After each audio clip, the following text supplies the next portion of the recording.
Fala pessoal, beleza? Estou aqui hoje para passar para vocês uma metodologia de estudo que eu usei quando fui aprovado para anestésio em 2018, na prova de 2019, estudando só 2 meses e meio e conseguindo a terceira maior nota entre os candidatos à anestesiologia. Então se liga que eu vou ensinar você hoje a montar um caderno de erros. Bom, primeiramente, o que é um caderno de erros?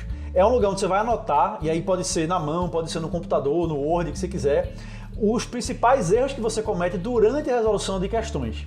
Tá? Não é um resumo, não é um resumo que você anota enquanto está assistindo a aula, enquanto está lendo uma apostila, transcrevendo material ali para o caderno. Não é dessa forma que se faz um caderno de erros. Como o próprio nome diz, ele é um caderno de erros, então ele está baseado nos erros que você comete durante a resolução de questões ou de provas na íntegra ao longo da sua preparação para a residência médica. E essa técnica, ela te permite trazer um aprofundamento muito maior no conhecimento daquele assunto e te mostra com muito mais clareza aonde você precisa se esforçar um pouco mais, aonde você precisa dedicar um pouco mais de tempo, de energia para revisar algum assunto, para estudar algum assunto que você ainda está com dificuldade. Então não existe outro método melhor do que o caderno de erros para te dar essa clareza do que você precisa melhorar e de aprofundar cada vez mais o teu conhecimento para você se tornar um expert em acertar as questões de prova. Além disso, ela acaba sendo uma fonte rápida de consulta para você consultar em caso de dúvida de alguma questão, alguma questão de algum conteúdo que você já tem errado antes e você não lembra, então você olha lá no seu caderno de erros, complementa alguma coisa se precisar, mas acaba sendo essa fonte de consulta muito rápida, muito eficiente, bem objetiva e direta, focada no que as questões costumam cobrar. E claro, você vai formar um material muito robusto, muito completo, muito personalizado para as tuas necessidades, para os teus erros, e aí você vai poder revisar a partir dele nos dias que antecedem a prova. Esse foi o meu caderno de erros que eu construí ao longo de 2 meses e meio de preparação, Um material, apesar de ter muitas folhas aqui, não está tudo preenchido, E está bem desorganizado, Eu confesso que eu fiz da forma bem desorganizada, mas consegui construir um material bem robusto, bem completo e baseado nas minhas dificuldades, no que principalmente a minha prova costuma perguntar, e aí eu consegui revisar todo esse material 2, 3 dias antes da prova e consegui tirar a terceira maior nota entre os candidatos à anestesiologia. Foi um resultado realmente excelente e surpreendente até para mim, por ter estudado tão pouco tempo. Então vamos lá que eu vou te ensinar agora como é que se prepara esse caderno de erros para transformar o teu estudo, deixar ele muito mais eficiente e te deixar muito mais bem preparado no final do ano. Bom, primeira coisa, para você construir um caderno de erros, você precisa errar. E para errar você precisa praticar, fazer questões, fazer simulados, provas na íntegra. Então, quanto mais questões você fizer, melhor vai ser o teu caderno de erros, mais eficiente ele vai ser, porque você vai conseguir identificar mais rapidamente as suas dificuldades. E aí você vai conseguir passar para lá e assim vai ter um material personalizado para você revisar a partir dos teus erros. Inclusive, se você construir um bom caderno de erros, na minha opinião, eu acho que faz muito mais sentido, por exemplo, você fazer 100 questões e gastar um tempinho a mais construindo o teu caderno de erros, do que você fazer 500 questões, por exemplo, somente escutando o comentário do professor nos vídeos ou lendo o comentário das questões. Eu acho que o caderno de erros é uma forma muito mais aprofundada, muito mais completa e que vai te dar muito mais clareza durante a preparação. Então, se eu fosse me preparar hoje para a residência médica, talvez eu faria menos questões e focaria em utilizar esse tempo para construir um bom caderno de erros. Um caderno de erros eficiente, completo, robusto e personalizado para as minhas necessidades. Outra coisa que você precisa ter consciência é que, como eu falei antes, o caderno de erros não é um resumo, você não vai anotar muita coisa ali. As tuas anotações elas têm que ser muito diretas, muito objetivas, muito claras, para quando você bater o olho, você já saber, pô, isso aqui eu errei, mas eu já identifiquei qual era o meu problema, já anotei aqui qual era o erro, o que eu precisava saber para não errar mais, e aí se cair uma questão parecida com aquela novamente, ou eu já vou ter revisado esse caderno de erro antes, ou eu vou simplesmente consultar rapidamente lá para ter uma revisão mais rápida daquele assunto. Então vamos lá que eu vou te mostrar como preparei o meu caderno de erros, e aí você vai aprender com os erros que eu cometi ao preparar o meu caderno de erros. Tá? Ficou muito bagunçado aqui a forma como eu fiz, talvez se você tiver um caderno realmente de fato para organizar, por matérias, um caderno fininho para você botar cada grande área lá, acho que ficaria mais interessante. Como é que eu fiz?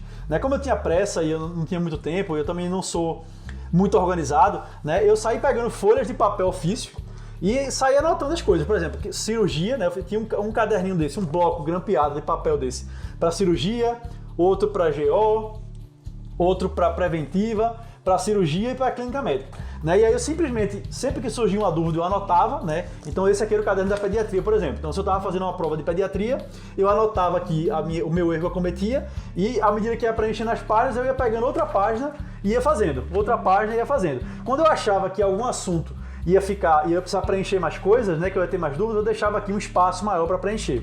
Então basicamente foi assim que eu construí o meu caderno de erros, Só grampeando uma folha da outra. Ficou bem desorganizado realmente, mas eu conseguia mesmo assim consultar rapidamente as minhas principais dúvidas aqui e consegui construir esse material robusto que eu revisei nas vésperas, alguns dias antes da prova, e consegui ter um excelente resultado. Então, se você conseguir organizar ou no Word, né? No Word fica mais interessante, que eu vou te explicar por quê, fica melhor você fazer no Word, ou através de caderno, né? Se você tiver um caderno simples como esse aqui, né? Um caderno até mais fino, não precisa ser tão grosso, um para cada grande área, você vai conseguir construir um negócio bem mais organizado. E por que eu achei mais interessante você fazer no Word?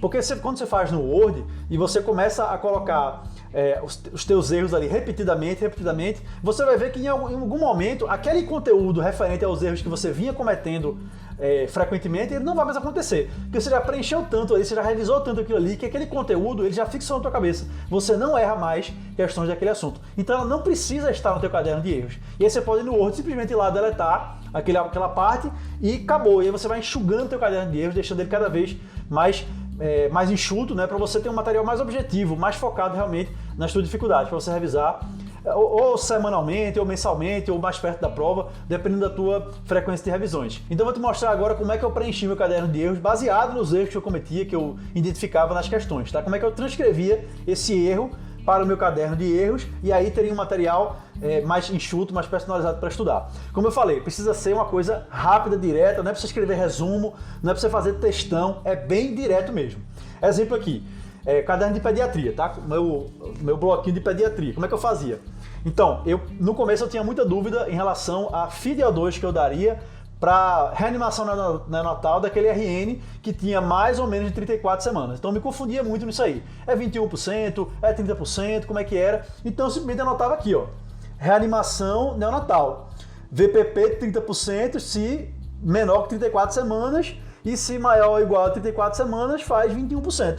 Pronto, já é uma coisa que, se eu me confundir novamente nesse percentual aí, eu olhava aqui rapidamente e não tinha mais essa dúvida. E quando eu olhava isso aqui 2 ou 3 vezes, essa informação 2 ou 3 vezes, ela já ficava na minha cabeça. Porque, pô, errei uma vez, beleza, errei outra vez, tá na terceira, pronto, a terceira não tem como errar mais. Porque eu já vinha aqui, consultava normalmente, né, e já pegava, já fixava aquilo ali. Então, ao longo da minha preparação, eu podia simplesmente riscar essa informação aqui, porque eu não tinha mais dúvida nisso. Mas eu optei por deixar aqui para depois também fazer uma revisão mais perto da prova. Mas não precisaria estar aqui. Se eu tivesse feito no Word, essa informação depois de 2 meses de preparo, 1 mês de preparo talvez, não estaria mais aqui, porque eu já sabia disso aí. Outro assunto que eu tinha bastante dificuldade para me lembrar, né, para entender também, era a questão dos abortamentos. Como é que estava o colo, como é que estava o útero no abortamento incompleto, no ameaça de abortamento, no abortamento completo.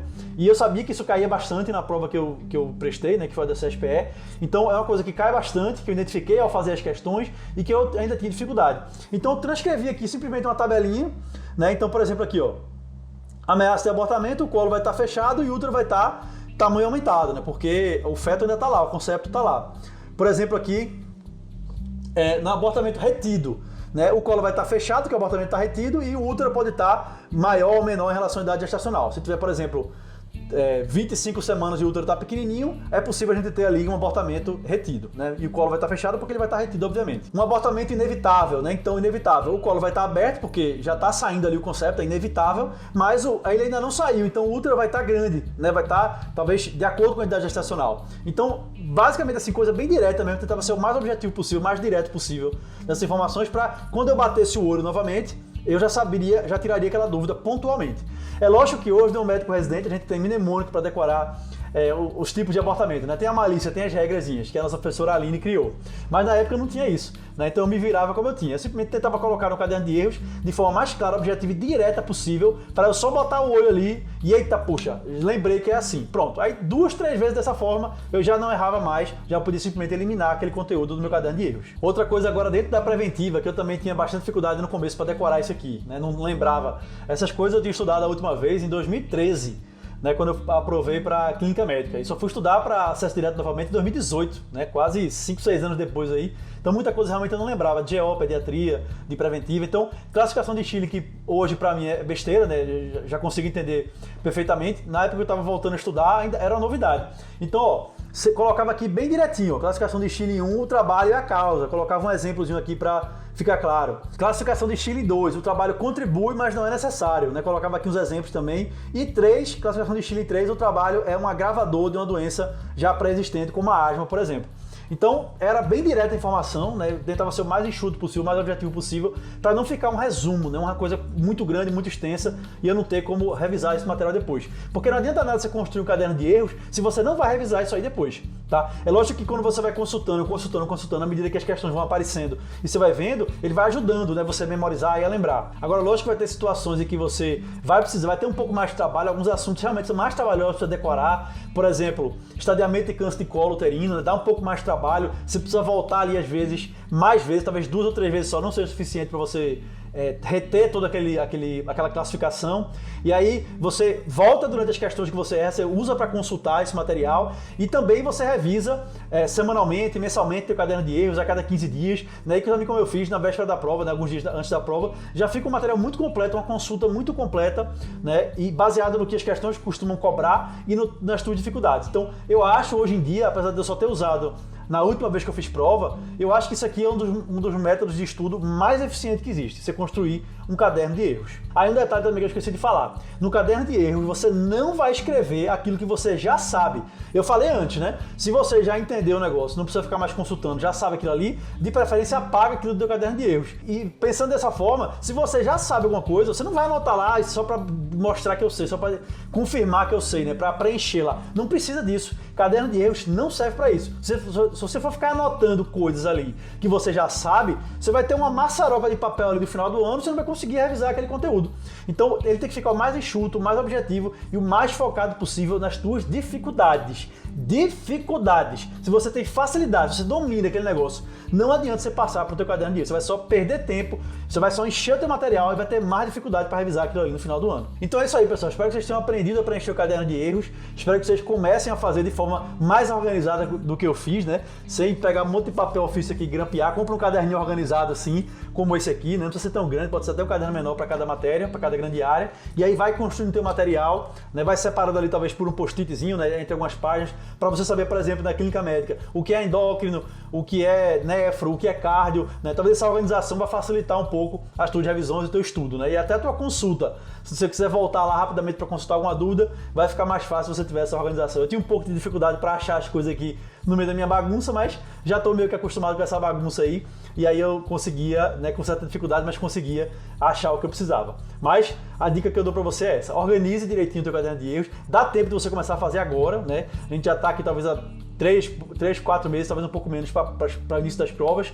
E se você que está vendo esse vídeo aqui, talvez no começo de 2022 ou no começo do ano que você for fazer a prova, e aí você começar a fazer esse material desde cedo, né, otimizando ele, eliminando aquele material que você, aquelas anotações que você já dominou, você vai ter um material muito massa, muito top. Na minha opinião, bem melhor do que um resumo, aquele resumo tradicional feito de aula, né, feito de estudo teórico. Aqui vai estar só realmente o que interessa para a prova, porque é o teu caderno de erro de questões, né, baseado no que as questões cobram, e uma coisa bem personalizada para as tuas dificuldades. Então, no resumo, a gente acaba colocando muita coisa que a gente já sabe, né, mas que a gente quer deixar ali organizadinho a informação, acaba colocando muita coisa que não é tão relevante para a prova, porque a gente não sabe exatamente se aquilo é relevante, mas quando você faz prova, você faz um caderno de erros, a coisa fica muito mais objetiva. Então, se você está vendo esse vídeo faltando algumas semanas ou alguns poucos meses para a tua prova, começa a fazer isso aí, né? Bota uma rotina de fazer provas na íntegra na tua rotina de estudos, começa a fazer esse caderno de erros baseado nessas provas que você faz, e aí no final do ano você vai ter muito mais clareza, muito mais consciência das tuas principais dificuldades,